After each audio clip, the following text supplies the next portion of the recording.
बहुत समय पहले की बात है। एक गांव में गणेश अपनी पत्नी माया के साथ रहता था।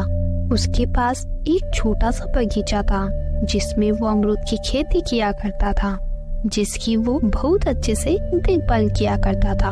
वो अपने बगीचे के अमरूद को पास के एक शहर में बेचने के लिए जाया करता था और उन अमरूद को बेचने के बाद जो पैसे उसको मिलते थे उसी से वो अपना और अपनी पत्नी का पेट भरा करता था। लेकिन जैसे जैसे वक्त निकलता है गया, उसके अमरूद के पेड़ खराब होने लगे। पेड़ों पर लगे सभी अमरूद पर काले निशान पड़ने लगे, जिससे उसके अमरूद को कोई नहीं खरीदता था। जब भी वो किसी फल वाले व्यापारी के पास जाता तो कोई भी व्यापारी उसके फल नहीं खरीदता। भाई, तुम इतने सड़े हुए अमरूद कहाँ से लेकर आए हो? मैं तो क्या पूरे मार्केट में कोई भी तुम्हारे ये अमरूद नहीं लेगा। अरे भैया, आप गलत सोच रहे हो। मेरे बगीचे के अमरूद बहुत ही मीठे हैं। आप एक बार इन्हें खाकर तो देखिए। अरे तुम्हारे अमरूद कितने गंदे हैं, कौन खरीदेगा इन अमरूदों को? और जब ये अमरूद दिखने में ही इतने गंदे हैं तो खाने में तो कितने खराब होंगे। नहीं चाहिए ये अमरूद, तुम्हें कहीं और जाकर बेचना होगा ये सड़े हुए अमरूद। फिर गणेश शहर के सभी व्यापारी के पास जाता है और उन्हें अपने अमरूद बेचने की कोशिश करता है, लेकिन कोई भी व्यापारी उसके अमरूद खरीदने को तैयार नहीं था। सभी व्यापारी यही कहते हैं कि तुम्हारे अमरूद बहुत खराब हैं, इन्हें कोई नहीं खरीदेगा। सभी व्यापारियों की ये बातें सुनने के बाद गणेश बेचारा दुखी होकर अपने घर लौट आता है और अब तो ये हर रोज होने लगा।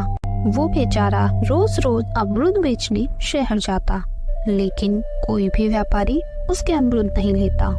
उस बेचारे के अमरूद अब ऐसे ही पड़े पड़े सड़ने लगे, जिनको देखकर गणेश को बहुत दुख होने लगा और अब तो धीरे धीरे उसकी सारी जमा पूंजी भी खत्म होने लगी थी और वो बहुत ही गरीब होने लगा। अपनी रोजमर्रा की जिंदगी जीने के लिए भी उसने कई लोगों से पैसे मांग मांग कर बहुत कर्जा कर लिया था और कुछ ही दिनों बाद कर्जदारों ने उसके घर का सामान भी ले जाना शुरू कर दिया था ताकि वो कर्ज की रकम को वसूल कर सके। उन सभी कर्जदारों में से एक कर्जदार था ठाकुरदार, और ठाकुरदार के पास एक बहुत बड़ा फलों का बगीचा था। ठाकुर बहुत ही लालची आदमी था। उसके बगीचे के फल अच्छे होने की वजह से सारे व्यापारी उसी से फल खरीदते थे। इसी बात का फायदा उठाकर ठाकुर व्यापारी को ऊंचे दामों में अपने फल बेचा करता था और ठाकुर कभी भी किसी को अपने से ऊपर नहीं देखना चाहता था। और अब वो गणेश की ऐसी हालत देखकर मन ही मन बहुत खुश होता है। अरे गणेश भाई, मैंने सुना तुम्हारे ऊपर बहुत कर्जा है और तुम्हारे अमरूद के सारे पेड़ भी खराब हो गए हैं और अब तुम्हारे पास कोई काम भी नहीं बचा है। अगर तुम काम करना चाहो तो तुम मेरे यहाँ बेलदारी का काम कर सकते हो, वरना अगर तुम चाहो तो रोड पर भीख भी मांग सकते हो। ठाकुर की ये बात सुनकर गणेश को बहुत गुस्सा आ जाता है। सुन ले मेरी बात ठाकुर, तुझे तेरे पैसों पर बहुत घमंड है ना। एक दिन तेरा ये घमंड मैं चूर कर दूंगा। देख लेना, एक दिन मैं तुझसे ज्यादा अमीर बनकर दिखाऊंगा।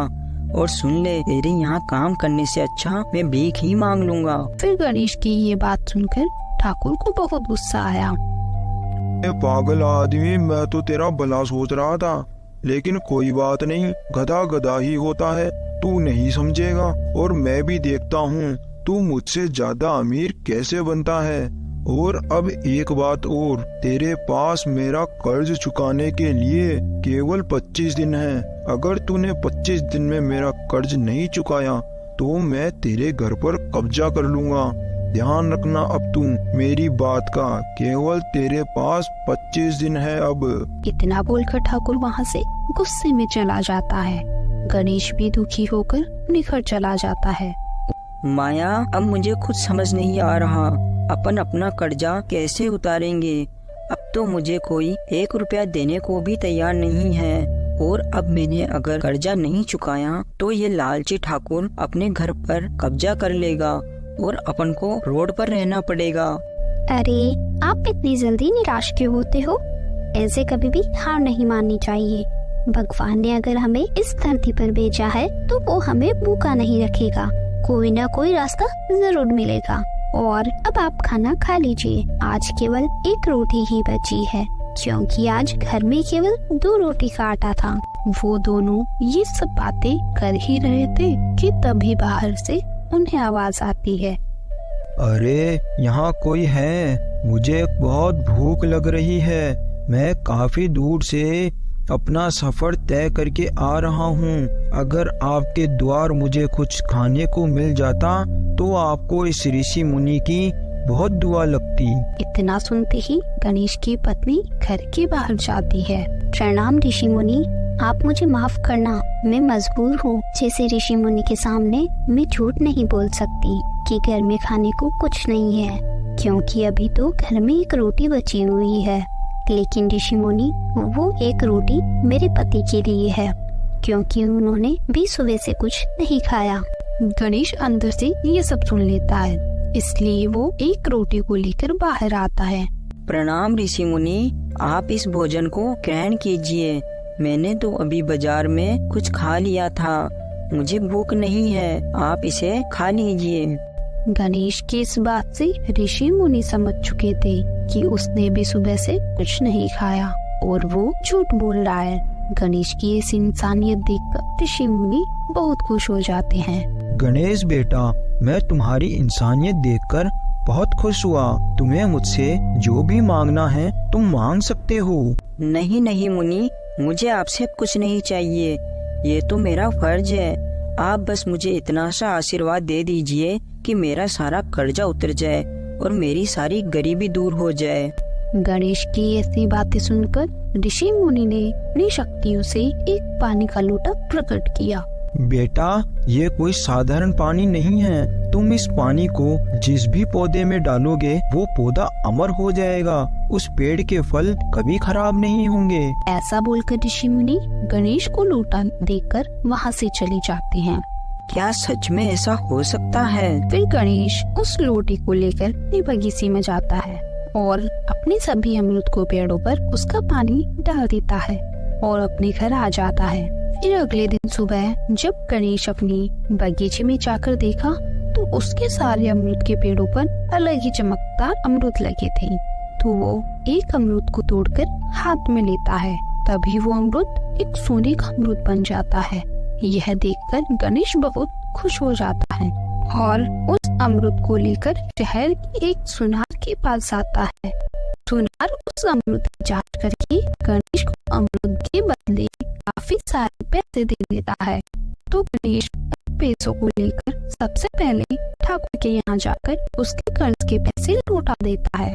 ठाकुर गणेश के पास इतने पैसे देखकर सोच में पड़ जाता है। गणेश के पास इतना सारा पैसा कहाँ से आया? कल तक तो ये काम के लिए इधर उधर भटक रहा था, लेकिन छोड़ो, मुझे क्या करना है, मुझे तो मेरा कर्ज के सारे पैसे मिल गए। फिर ऐसे ही गणेश धीरे धीरे सोने के अमरूद को बेचकर बहुत ही अमीर बन जाता है। गणेश को इस तरह अमीर बनते हुए ठाकुर हैरानी में पड़ जाता है। कल तक तो ये गणेश रोड पर भीख मांग रहा था, लेकिन आज पता नहीं इसके पास इतना पैसा कहाँ से आ गया। लगता है इसके हाथ कोई खजाना लग गया है, मुझे इस बारे में पता करना होगा।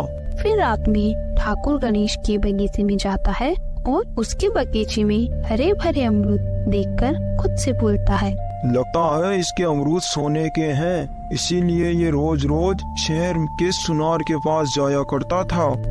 फिर ठाकुर जैसे ही अमरूद तोड़कर हाथ में लेता है तो वो अमरूद काला पड़ जाता है, क्योंकि वो अमरूद किसी भी लालची व्यक्ति के हाथ में जाते ही काला पड़ जाया करते थे।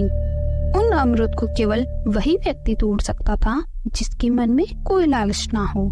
दोस्तों, हमें इस कहानी से यही सीख मिलती है, हमें कभी किसी चीज का लालच नहीं करना चाहिए और कभी किसी के लिए बुरा नहीं सोचना चाहिए। Thanks for watching.